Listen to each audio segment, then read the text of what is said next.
इस समय सहारनपुर में मौजूद है और सहारनपुर के दो वरिष्ठ पत्रकार मेरे साथ मौजूद हैं।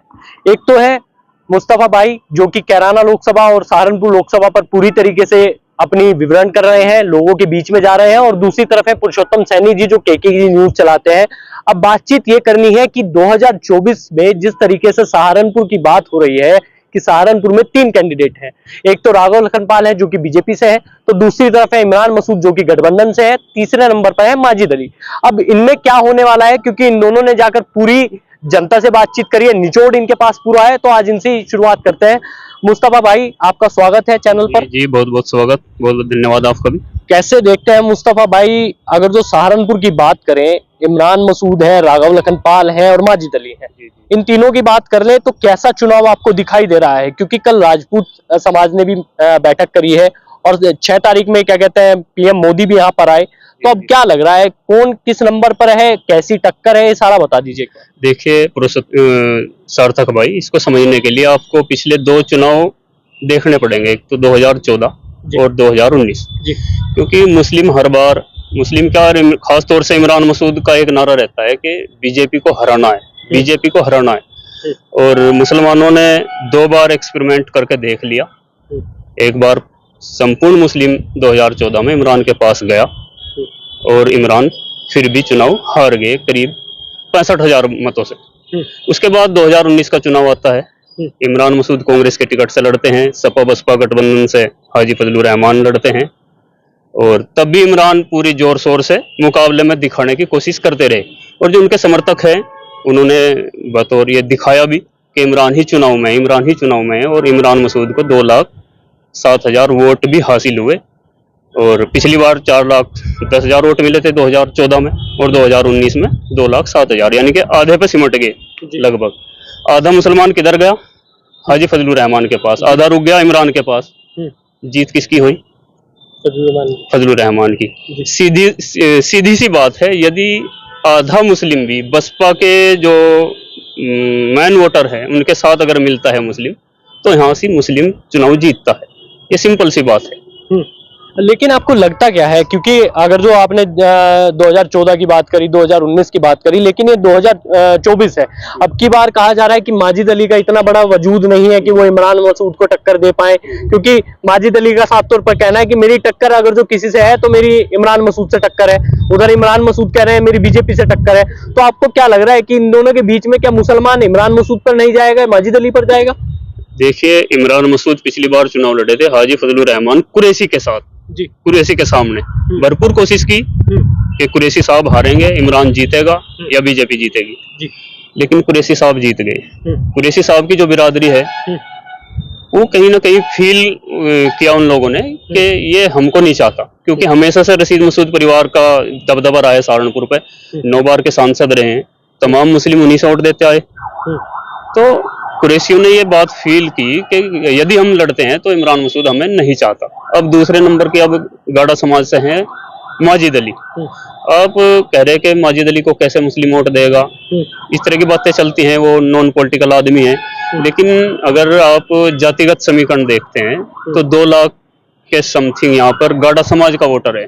और आप किसी भी गांव में जाकर देखिए, मैं तो काफी गांव में गया हूँ, आप देवबंद चले जाइए, खास कस्बे में देवबंद में चले जाइए, आप देवबंद के आसपास जितने भी गांव हैं, गोपाली है, सांपला है, आपका फुलास है, लबकरी है, तमाम दर्जनों गांव ऐसे हैं जिनमें मैं गया।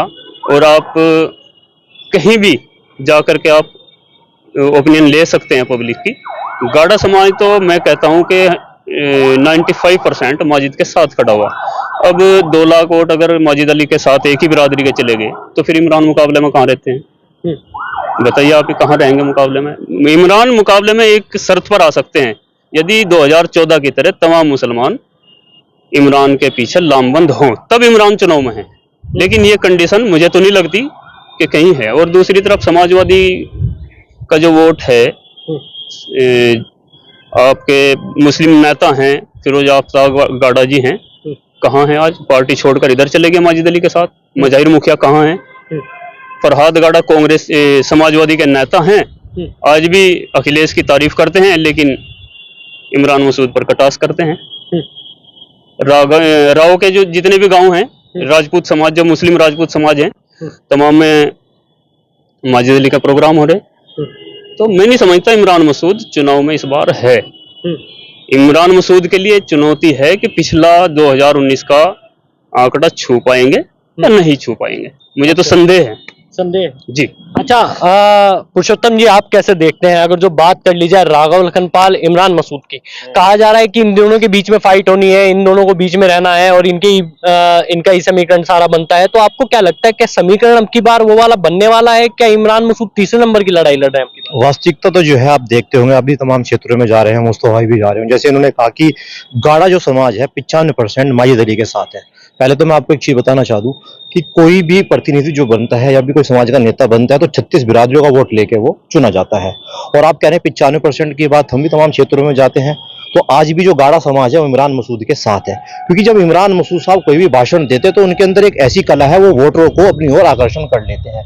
चाहे आपने देखा होगा 2014 का जो बयान दिया था नरेंद्र मोदी के खिलाफ बोटी बोटी करने वाला, तो आपने उस टाइम पे देखा होगा हिंदू मुस्लिम तो हुआ, मतलब जो एक अल्पसंख्यक जिसको समाज को कहा जाता है वो एक तरफा पूरी तरह से अगर देखा जाए तो इमरान मसूद की तरफ एकदम अट्रैक्ट हुआ उन भाषणों को लेकर। और ये भाषण पूरे देश विदेशों तक आपने देखे होंगे, गूंजे होंगे। और रही बात सहारनपुर लोकसभा की, आपको बताओ 2014 के अंदर जिस प्रकार मोदी लहर थी तो यहाँ से प्रत्याशी राघव लखनपाल बीजेपी से जीते। अब 2019 की बात कर लेता हूँ, मोदी मैजिक था मगर राघव लखनपाल शर्मा क्यों पीछे रहे और बसपा से हाजी फजलुर रहमान साहब क्यों जीते, उसका भी एक वजह बताता हूं। यहाँ पे सबसे बड़ी आबादी जो बताई जाती है दलित प्लस मुस्लिमों की बताई जाती है। जो इन वोटरों को, जो इन संख्याओं को साध ले तो जीत हमेशा उसी की होती है। इस बार आप देखें माजिद अली का नाम, आप जैसे बता रहे हैं कि वो दूसरे नंबर पर रहेंगे या तीसरे नंबर पर रहेंगे, ये तो आने वाला वक्त ही बताएगा, भविष्य घर में छिपा है। 6 तारीख में जिस प्रकार नरेंद्र मोदी जी का यहाँ पर आपने देखा होगा जो हजूम था, जन सैलाब था, वो वाकई में ऐसा लग रहा था। उसके अंदर हमने देखा तकरीबन अगर 1 लाख हम आबादी की बात करें या जन सैलाब की बात करें, उसके अंदर 20 से 25 हजार मुस्लिम दबका था। आपने भी तमाम तस्वीरें आपने देखी होगी। और आहिस्ते आहिस्ते आप देखते होंगे जो मुस्लिम हमेशा से बीजेपी के खिलाफ चला करता था, समाजवादी को पसंद किया करता था या बसपा को पसंद किया करता था, अब वो वोटर भी अपना रुझान बदल चुका है। क्योंकि ऐसी तमाम कल्याणकारी योजनाएं हैं भारतीय जनता पार्टी की, चाहे वो प्रधानमंत्री आवास योजनाएं हो, चाहे वो अंधन योजना हो, चाहे वो आपकी प्रधानमंत्री उज्ज्वला योजना हो, तो तमाम इस सरकार ने किसी के साथ मनमानी नहीं करी। तमाम वो जो योजनाएं हैं सरकार ने हर वर्ग तक वो पहुंचाई है, हर घर तक पहुंचाई है। तो कहीं ना कहीं इन चीजों का लाभ राघव लखनपाल शर्मा को मिलने जा रहा है। और अभी हाल ही के आपको तो जिस प्रकार आप अभी जिक्र भी चल रहा था, कुछ अभी टीवी चैनलों पर मैंने देखा, कल मैं भी ग्राउंड पर उतरा, नौलता के अंदर जिस प्रकार एक राजपूत समाज ने एक बड़ी महापंचायत करी। कैराना लोकसभा में मानता हूं कि राजपूत नाराज है, बट सहारनपुर लोकसभा की अगर बात की जाए तो 20-25% में नहीं कहता कि राजपूत समाज छिटकेगा, बट 80% राजपूत समाज आज राघव लखनपाल शर्मा को पसंद करता है और करता रहेगा। क्योंकि राघव लखनपाल एक ऐसा चेहरा है, वो एक सेकुलर चेहरा बताए जाते हैं, वो कभी किसी के खिलाफ नहीं बोलते, पार्टी के पक्ष में बात करते हैं, बट किसी पार्टी विशेष या किसी समुदाय के खिलाफ हमने कभी बोलते नहीं देखा। तो इस बार लग रहा है कि इस बार यहाँ पर मोदी मैजिक चलेगा और सहारनपुर से राघव लखनपाल शर्मा नंबर 1 के पायदान पर रहेंगे। ठीक है। अच्छा मुस्तफा भाई, मेरी एक और बात है कि सहारनपुर में 5 विधानसभाएं पड़ती हैं। 5 विधानसभाओं में से आपको तीनों कैंडिडेट कौन कौन कहाँ मजबूत लगता है? क्योंकि सहारनपुर देहात और अगर जो बेहट की बात की जाए वहां पर समाजवादी पार्टी जीती है, उसके बाद देवबंद, सहारनपुर और क्या कहते हैं रामपुर, ये तीनों बीजेपी के पास है। तो आपको क्या लगता है कि इमरान कहाँ मजबूत है, राघव कहाँ मजबूत है और माजिद कहाँ मजबूत है? इन 5 विधानसभाओं में क्या कहना चाहेंगे उस पर? देखिए 5 विधानसभाओं में अगर हम देवबंद, देहात और आपकी रामपुर, यहाँ पर माजिद इमरान से काफी मजबूत हैं जी। और बेहट और सहारनपुर नगर, यहाँ पे इमरान मजबूत हैं माजिद अली की अपेक्षा। और अभी पुरुषोत्तम भाई ने एक बात कही थी कि जो सर्व समाज का वोट मिलेगा वो जीतेगा। मैंने हार जीत की बात नहीं की माजिद के लिए, मैंने कहा तीसरे और दूसरे की लड़ाई जी। अभी मैं मानता हूँ आज की तारीख में राघव लखनपाल शर्मा जी अभी मजबूत हैं, उनको एज है अभी, लेकिन दूसरे और तीसरे की लड़ाई में अगर मैं बात करूं तो अभी दूसरे नंबर पर माजिद अली को मैं मानता हूं। और कड़ा मुकाबला, कड़ी फाइट जो है माजिद अली देंगे। और मैंने ये जो 2 लाख गाड़े की बात की, मैंने ये समझाने के लिए की कि इमरान मसूद को मुकाबले में आने के लिए तमाम मुस्लिम चाहिए होते हैं। जैसे कि बोटी बोटी बयान दिया 2014 में और तमाम मुस्लिम उनके पीछे लामबंद हो गया। अब वो सिचुएशन तो है नहीं।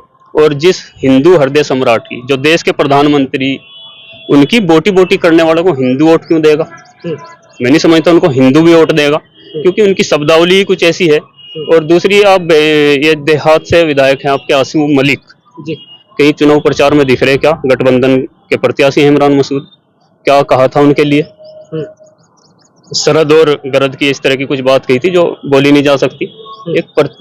जनता का नेता जो खुद को बोलता है, सहारनपुर का किंग जिसको बोलते हैं, उन्हीं के समर्थक। हालांकि ऐसी कोई बात है नहीं, क्योंकि जो नारा लगाते हैं उनको खुद पता नहीं कि इमरान मसूद कब जीतते थे या नहीं कभी। तो कुल मिलाकर उनके पक्ष में यदि मुस्लिम तमाम जाए तब उनका समीकरण बनता है। और मैंने एक बात कहना चाहूंगा, जैसे आपने कहा कि निकाय चुनाव के अंदर आशू मलिक साहब और नेता इमरान मसूद साहब तमाम जुबारी जंग आपस में खूब चली, तमाम अपशब्द गए, लैला मजनू तक बातें पहुंची और पता नहीं किस किस को निशाना साधा। बट राजनीति एक ऐसी चीज है मुस्तफा, मैं आपको बताना चाहूँ, यहाँ पर सब कुछ संभव है और होने को ना कुछ असंभव भी है। जब आपने कहा निकाय चुनाव था, तो निकाय चुनाव के अंदर हमने कहा समाजवादी और बसपा के अंदर किस प्रकार की नोकझोंक हुई। इधर से आशू मलिक बयान बोलते तो इधर से नेता इमरान मसूद साहब, और आशू मलिक साहब कहते हैं कि जिस भाषा में जवाब देंगे उस भाषा में हम जवाब देंगे और मुंह तोड़ जवाब देंगे। और आज वो देखो एक सोफे पर बैठे और एक सोफे पर बैठ के चाय पी रहे हैं। तो क्या नहीं लगता कि अखिलेश यादव के साफ तौर से दिशा निर्देश दे दिए कि पहले की जो बातें थी उनको भूल लिए और अब एक साथ एक मंच पर आए और गठबंधन प्रत्याशी को मजबूती से चुनाव लड़े। क्या समाजवादी पार्टी के जिला अध्यक्ष अब्दुल साहब भी उनके साथ घूम रहे हैं? क्या एमएलसी साहब शाहनवाज खान उनके साथ अपने क्षेत्र में नहीं घूम रहे हैं? तमाम ऐसे नेता, उमर अली खान साहब उनके साथ में दिखा दूं, भले कुछ मजबूरी रही होगी आशू मलिक साहब भी उनके साथ ना जाने की। और आप किस नजरिए से देखते हैं, किस चश्मे से देखते हैं, वो तो आप ही जानते होंगे मुझसे बेहतर। एक बड़े नेता हैं आपके सहारनपुर से ही, राष्ट्रीय महासचिव चौधरी रुद्र सेन जी। उनका बयान आपने सुना होगा, इकरा के लिए तमाम उनकी जो गलतफहमियां थी, जो नाराजगी थी, सब धुल गई। सहारनपुर के लिए क्या बोला, अखिलेश से मिलकर आए थे वे, और आशू मलिक जी उनके साथ थे। और आशू मलिक ने सोफे पर चाय तो पी ली, लेकिन चाय पिए से वोट नहीं मिला। जो उनकी टीम है वो माजिद अली के लिए काम कर रही है। अभी तमाम, मैं अगर लिस्ट गिनाने चलूं तो तमाम जो समाजवादी के नेता हैं, फराद गाड़ा मैं आपको बता रहा हूँ, अखिलेश के कसीदे गढ़ते हैं, लेकिन इमरान की जो तमाम कमियां हैं वे गिनाते हैं। तो कैसे, मैं नहीं समझता। मैं माजिद अली चुनाव जीतेंगे, राघव लखनपाल जी जीतेंगे, कुछ नहीं कहा जा सकता। लेकिन एक बात मैं नहीं करनी चाहिए, लेकिन इमरान मसूद तीसरे नंबर के खिलाड़ी है। ये विश्वसनीयता की बात है, मैं किसी उसमें नहीं कह रहा कि भाई कोई गलत ले, लेकिन क्योंकि रिजल्ट आएंगे, जो परिस्थिति है उनके हिसाब से मैं बात कर रहा हूँ, रिजल्ट आएंगे, आप भी देख लेना। चलिए ठीक है। तो आपने देखा दोनों वरिष्ठ पत्रकार हमारे साथ मौजूद थे, हमने दोनों से बातचीत करी कि आखिरकार सहारनपुर लोकसभा में होने वाला क्या है। लेकिन ये तो 4 जून को पता लगेगा कि कौन कितने पानी में है, कौन कितने नंबर पर है, क्योंकि ईवीएम के जब डिब्बे खुलते हैं तो वहां से क्या निकलता है ये तो गर्भ में छुपा है। आपको ये खबर कैसी लगी? इस खबर को लाइक कीजिए, शेयर कीजिए और जुड़े रहे हमारे चैनल के साथ। नमस्कार।